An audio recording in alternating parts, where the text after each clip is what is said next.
आडवाणी जी ने अपनी किताब में लिखा था, उन्होंने एक किताब लिखी थी और किताब में लिखा था कि जो आरएसएस और बीजेपी की सच्ची लेबोरेटरी, मतलब सच्चा कारखाना गुजरात में नहीं है मगर मध्य प्रदेश में है, ये उनका कहना था। तो जब मैं इस भाषण की तैयारी कर रहा था तो मैंने सोचा, आडवाणी जी ने कहा था कि मध्य प्रदेश उनकी लेबोरेटरी है, उनका कारखाना है, तो चलो देखते हैं आरएसएस और बीजेपी की लेबोरेटरी में, कारखाने में ये क्या क्या काम कर रहे हैं। दो तीन उदाहरण आपको देना चाहता हूं। बीजेपी की लेबोरेटरी में मरे हुए लोगों का इलाज किया जाता है और उनका पैसा चोरी किया जाता है। हिंदुस्तान के किसी और प्रदेश में मरे हुए लोगों का इलाज नहीं होता है, मध्य प्रदेश में मरे हुए लोगों का इलाज होता है और पैसा चोरी किया जाता है।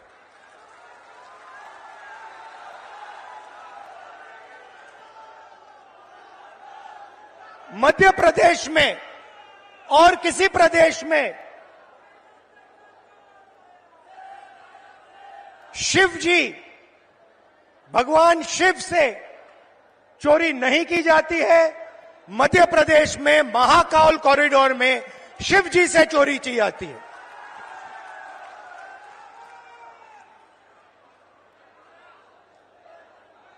बच्चों के जो स्कूल यूनिफॉर्म होती है,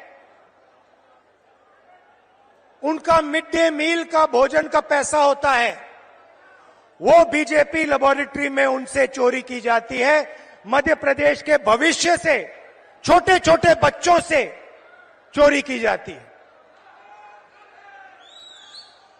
व्यापम में 1 करोड़ युवाओं के भविष्य को बर्बाद किया जाता है, 40 लोगों की हत्या हो जाती है, एमबीबीएस की सीट बिक जाती है और पटवारी बनने के लिए 15 लाख रुपए की रिश्वत देनी पड़ती है।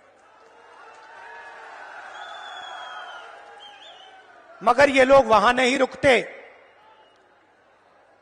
बीजेपी की लेबोरेटरी में 18 साल में 18,000 किसानों ने आत्महत्या की है।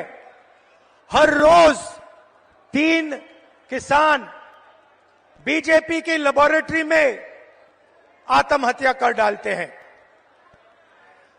मंदसौर में बीजेपी की लेबोरेटरी में को गोली मारी जाती है, पे 18% और पेस्टिसाइड पे 12% जीएसटी लग जाती है। ठहरिए, बीजेपी की लेबोरेटरी में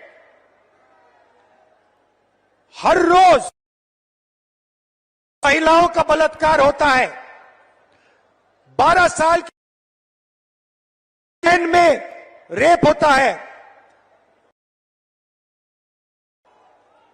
भोपाल में एक लड़की का बलात्कार होता है और जब उसका भाई उसे बचाने की कोशिश करता है तो पुलिस के सामने उसकी हत्या कर दी जाती है।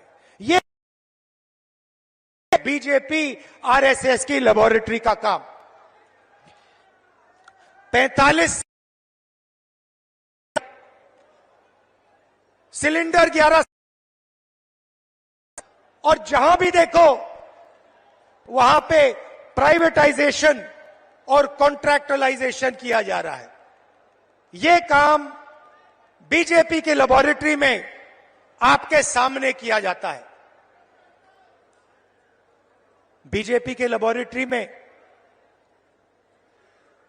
आदिवासी जिला है, बीजेपी के नेता आदिवासियों के ऊपर पेशाब करते हैं।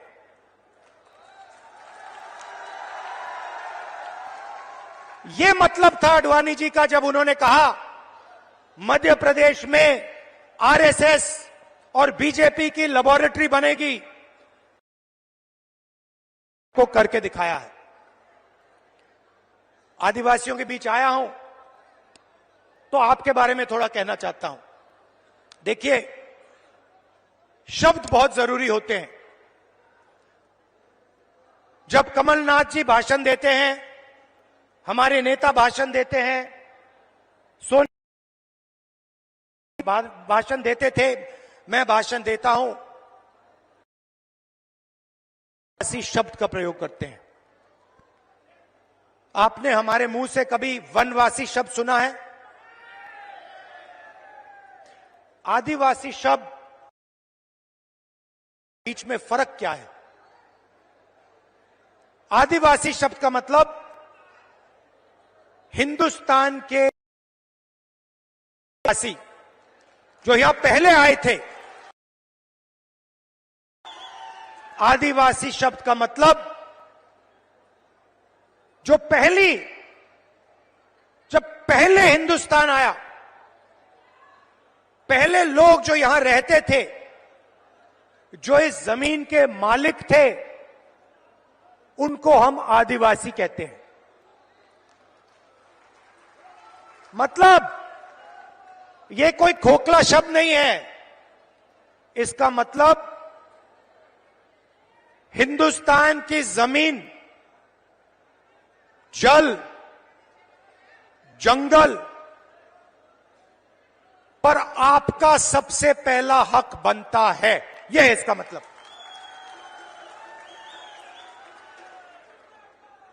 दूसरी तरफ वनवासी मतलब आपका जमीन पे हक नहीं बनता, आप तो जंगल में रहते हो।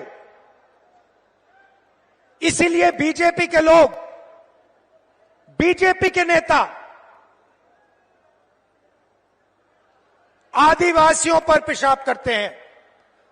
और जब कोविड का समय आता है तो जो जानवर को भी खिलाया नहीं जा सकता, वो मध्य प्रदेश के आदिवासियों को खिलाने की कोशिश करते हैं। सड़ा हुआ अनाज आपको देते हैं। इनका कहना है कि आपको जंगल में रहना है। इनका कहना है कि आपके बच्चों को ना इंजीनियर बनना है, ना लॉयर बनना है, कि आपको बैंक लोन नहीं मिलना चाहिए, आपको आवास योजना में सही पैसा नहीं मिलना चाहिए, क्योंकि आप जंगल के हो, आपको जंगल में रहना चाहिए और आपको जंगल में मरना चाहिए। यह है आदिवासी और वनवासी शब्दों का फर्क।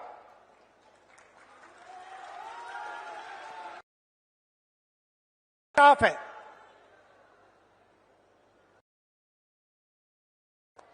जमीन का हक मिलना चाहिए,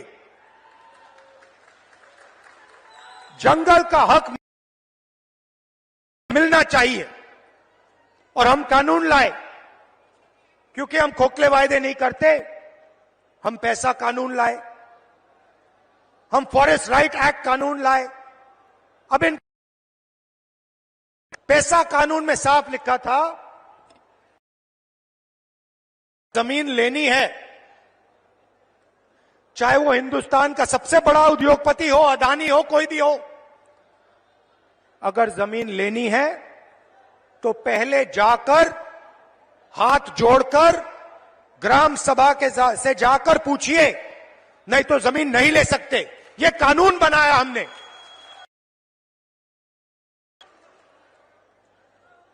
बीजेपी कहते नहीं,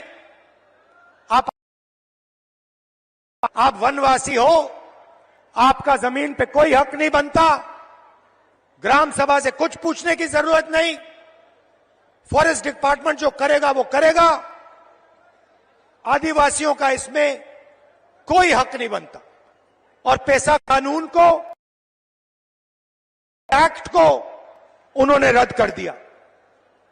4.5 लाख पट्टे जमीन के पट्टे जो आपके हैं, जो आपको मिलने चाहिए, उन पट्टों को बीजेपी की सरकार ने रिजेक्ट कर दिया, रद्द कर दिया। क्योंकि वो कहते हैं भैया आप आदिवासी नहीं हो, आप वनवासी हो, जमीन का तो आपका हक बनता ही नहीं है।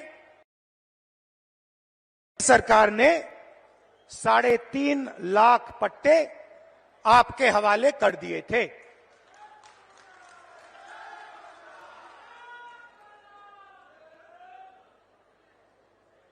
बीजेपी सरकार ने धमकी देकर, डराकर आपसे जमीन छीनी। जोबट में, मंडला में, डिंडोरी में आपने धरना की, आप खड़े हो गए, आपने कहा हम आपको जमीन नहीं देना चाहते, मगर हिंसा के साथ सरकार के बल को प्रयोग करके आपको हटाया गया और जो आपका है आपसे छीना गया। जल, जमीन और जंगल, मैं आपको यहां गारंटी देके कह रहा हूं, जो आपका है वो आपको हम वापस दे देंगे। जो आपकी जमीन का हक है हम आपको दे देंगे। अब मैं आपसे एक मजेदार बात बोलना चाहता हूं। इस बात को आप गहराई से सुनिए, क्योंकि ये आपके भविष्य के लिए बहुत जरूरी बात है। देखिए, हिंदुस्तान की सरकार को 90 अफसर चलाते हैं, कैबिनेट सेक्रेटरी चलाते हैं और secretary to the government of India चलाते हैं। हिंदुस्तान सरकार का कोई भी निर्णय हो, छोटे से छोटा निर्णय, बड़े से बड़ा निर्णय, मनरेगा कैसे बनेगा, आदिवासी बिल कैसे बनेगा, डिफेंस का पैसा कैसे खर्च किया जाएगा, ये सारे के सारे निर्णय अंत में ये 90 अफसर साइन करके निर्णय लेते हैं।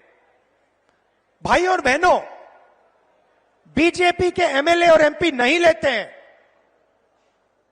बजट का कैसे प्रयोग किया जाएगा, हिंदुस्तान में जो जीएसटी का पैसा लिया जा रहा है, गरीबों से छीना जा रहा है, वो पैसा कैसे इस्तेमाल होगा, ये 90 अफसर निर्णय लेते हैं। अब मैंने पार्लियामेंट में भाषण में कहा कि 90 अफसरों में से 3 अफसर ओबीसी वर्ग के हैं। और मैंने कहा कि भैया ये जो पूरा बजट है, इसमें से सिर्फ 5% बजट ओबीसी अफसर डिसाइड करते हैं। अगर हिंदुस्तान की सरकार 100 रुपए खर्च करती है तो ओबीसी वर्ग के अफसर 5 रुपए का निर्णय लेते हैं। अब मैं आपसे सवाल पूछता हूं, मजेदार सवाल। अगर हिंदुस्तान की सरकार 100 रुपए खर्च करती है और ओबीसी के अफसर 5 रुपए का निर्णय लेते हैं, तो आदिवासी अफसर आज कितने रुपए का निर्णय लेते हैं, यह बता दो मुझे। भाई और बहनों, ये हिंदुस्तान, हमारे देश को चलाते हैं। आप मुझे बताइए, अगर हिंदुस्तान की सरकार 100 रुपए खर्च करती है तो आदिवासी अफसर कितने रुपए का निर्णय लेते हैं? जब मैं आपको बताऊंगा, जवाब दूंगा, आप हिल जाओगे। शर्म की बात है। भाई और बहनों, 100 रुपए में से आदिवासी अफसर 5 रुपए का निर्णय नहीं लेते। भाई और बहनों, नहीं, 1 रुपए का भी निर्णय नहीं लेते। 50 पैसे का भी निर्णय नहीं लेते, 25 पैसे का निर्णय नहीं लेते। भाइयों और बहनों, हिंदुस्तान अगर 100 रुपए खर्च करता है तो आदिवासी अफसर 10 पैसे का निर्णय लेता है। इससे बड़ा आदिवासी वर्ग का अपमान किया जा सकता है क्या? नहीं। इसीलिए हम सवाल उठा रहे हैं। आदिवासियों को इस देश में आज क्या हक मिलना चाहिए, कितना हक मिलना चाहिए, ओबीसी वर्ग को कितनी हिस्सेदारी मिलनी चाहिए, एससी वर्ग को कितनी हिस्सेदारी मिलनी चाहिए, यह सवाल है देश के सामने। इसीलिए हमने कास्ट सेंसस की बात की है, इसीलिए हम कास्ट सेंसस चाहते हैं, जाति जनगणना चाहते हैं और हम करवा के दिखाएंगे। भाइयों और बहनों, आप देखिए, पहले नरेंद्र मोदी भाषणों में वनवासी कहते थे, जहां भी जाते थे पहले कहते थे वनवासी। मैंने एक भाषण किया, मैंने कहा नरेंद्र मोदी जी, आप आदिवासियों का अपमान मत करो, आप ये वनवासी शब्द कभी फिर से प्रयोग मत करो। अब आप देखिए नरेंद्र मोदी जी का भाषण देखिए, अब वो वनवासी नहीं कहते, अब वो आदिवासी कहते हैं। मुंह से आदिवासी शब्द निकलता है, दिल में वनवासी शब्द है। भाइयों और बहनों, मुंह से आदिवासी, दिल और दिमाग में वनवासी। हमारी नीयत साफ है, दिल से आदिवासी, दिमाग से आदिवासी, मुंह से आदिवासी, कर्मों से आदिवासी। हम यहां आपको झूठ बोलने नहीं आए हैं। भाइयों और बहनों, हमारी गारंटी सुन लीजिए। मैंने आपसे कहा था, आपकी जो जमीन है उसका हक आपको मिलेगा। जाति जनगणना की मैंने बात कर रखी, पार्लियामेंट में रखी, हम करवाएंगे, चाहे बीजेपी करवाए ना कराए, हम उन पे ऐसा दबाव डालेंगे, ऐसा दबाव डालेंगे, उनको करना ही पड़ेगा। अगर नहीं करेंगे, परे हो जाओ, हम करेंगे। भाई और बहनों, छत्तीसगढ़ की सरकार ने काम शुरू कर दिया, कर्नाटक की सरकार ने काम शुरू कर दिया, राजस्थान की सरकार ने काम शुरू कर दिया। कहां तक भागेगी बीजेपी? कहां तक दौड़ेंगे? मध्य प्रदेश में हमारी सरकार आएगी, पहला काम हमारी सरकार का सेंसस कर देगी। क्यों? क्योंकि हम आदिवासी वर्ग को, दलित वर्ग को और ओबीसी वर्ग को हिंदुस्तान की हिस्सेदारी देना चाहते हैं। मेरा सीधा सवाल है, अगर हिंदुस्तान में 50% से ज्यादा आदिवासी वर्ग है, तो दिल्ली में 90 अफसरों से सिर्फ 3 ओबीसी वर्ग के क्यों हैं? अगर आदिवासी वर्ग 10-15% है, तो 100 रुपए में से सिर्फ 10 पैसे का निर्णय आदिवासी वर्ग क्यों ले रहा है? यह शर्म की बात है। इसको हम बदलने जा रहे हैं और पहला कदम का सेंसस जाति जनगणना है। पहला कदम। मैंने कमलनाथ जी से कहा, कुछ दिन पहले मैंने कमलनाथ जी से कहा, कमलनाथ जी आपकी एज क्या है? आयु क्या है आपकी? हाँ, 72 साल की एज है। आप देखिए, कांग्रेस के नेता हैं, कभी जीप पे चढ़ जाएंगे, कभी भारत जोड़ो यात्रा पे निकल जाएंगे। कुछ दिन पहले भीड़ के बीच में घुस गए, थोड़ी सी चोट लग गई, घुटने में चोट लग गई। मैंने पहला सवाल इनसे पूछा, कमलनाथ जी आपने एक्सरे करवाया, एमआरआई आपने करवाया? कहते हां मैंने करवाया। क्या हुआ? नहीं, हड्डी नहीं टूटी थी, लिगामेंट में थोड़ी चोट लगी। वही बात मैं कह रहा हूं कास्ट सेंसस, जाति जनगणना एक्सरे है। आदिवासी वर्ग को चोट लग रही है, ओबीसी वर्ग को चोट लग रही है, दलित वर्ग को चोट लग रही है। चलो पता लगा लेते हैं, एक्सरे कर लेते हैं, दूध का दूध पानी का पानी हो जाएगा, साफ हो जाएगा पूरा। अब मैं नरेंद्र मोदी को चैलेंज दिया, मोदी जी आप प्रधानमंत्री हो, देश का एक्सरे करा दो। कांग्रेस पार्टी ने जाति जनगणना की थी, उसका जो डेटा है मध्य प्रदेश की जनता के सामने, ओबीसी युवाओं के सामने रख दो।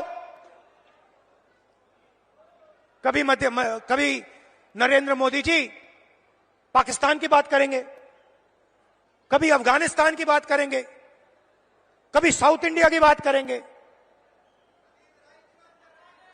क्या मतलब?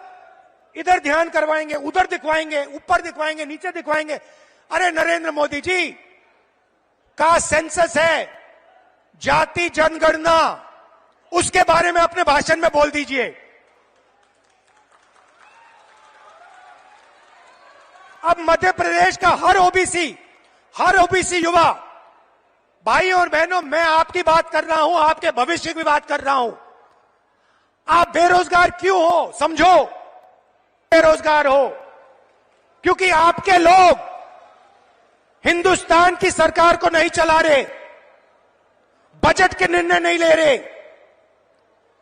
कल भाई और बहनों, ओबीसी भाई और बहनों, युवाओं, प्रेस कॉन्फ्रेंस हो रही थी मजेदार, मुझसे सवाल पूछ रहे हैं मोदी जी के बारे में। इजराइल के बारे में अलग अलग सवाल। मैंने एक सवाल रख दिया सामने, मैंने प्रेस वालों से पूछा, भैया एक बात बता दो, आप यहां पे 200-300 लोग,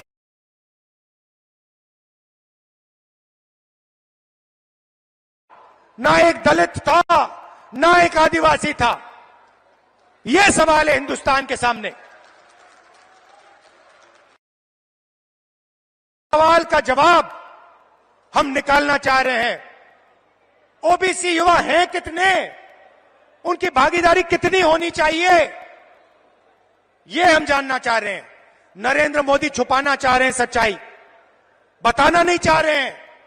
इसीलिए वो कभी पाकिस्तान की बात करेंगे, कभी वो साउथ इंडिया की बात करेंगे, कभी वो चुनाव की बात करेंगे। आज कमलनाथ जी से कहा,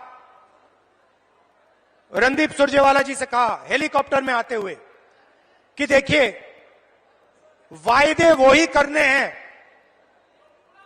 जो पूरा हो सके, नहीं तो टाइम जाया मत कीजिए। हम सच्चाई बोलना चाहते हैं, हम मध्य प्रदेश की जनता से मोहब्बत करते हैं, हम झूठ नहीं बोलेंगे। तो सच्चे वायदे मैं आपको बता देता हूं, कर्नाटक में किया, यहां हम करने जा रहे हैं। माताएं और बहनें, पहली बात आपके लिए, 1500 रुपए हर महीने आपके बैंक अकाउंट में। मोदी जी ने 1000 रुपए का सिलेंडर बनाया है, सरकार आते ही 500 रुपए का आपका सिलेंडर आपके घर में मिल जाएगा। 1000 रुपए आपको देने नहीं पड़ेंगे। 100 यूनिट बिजली मुफ्त में, और हमारे आदिवासी भाइयों के लिए बहनों के लिए तेंदुपत्ता 4,000 रुपए का। कहना चाहता था, इतनी गर्मी में दूर से आए, आपने इतना प्यार दिया, इतनी मोहब्बत से आपने मेरी बात सुनी। और सिर्फ आपने नहीं, मध्य प्रदेश के युवाओं ने टीवी पे आपने मेरी बात सुनी, समझी, और इस बात पे आप निर्णय लेने जा रहे हो, अपने भविष्य पे आप निर्णय लेने जा रहे हो। इसके लिए दिल से मैं धन्यवाद करता हूं आपका। जहां भी मेरी जरूरत हो, जब भी मेरी जरूरत हो, चाहे आप किसी भी वर्ग के हो, आदिवासी हो, कोई भी हो, किसी भी धर्म के हो, आप सिर्फ मुझे बुलाइए, मैं हाजिर हो जाऊंगा। दिल से आपका धन्यवाद। नमस्कार, जय हिंद।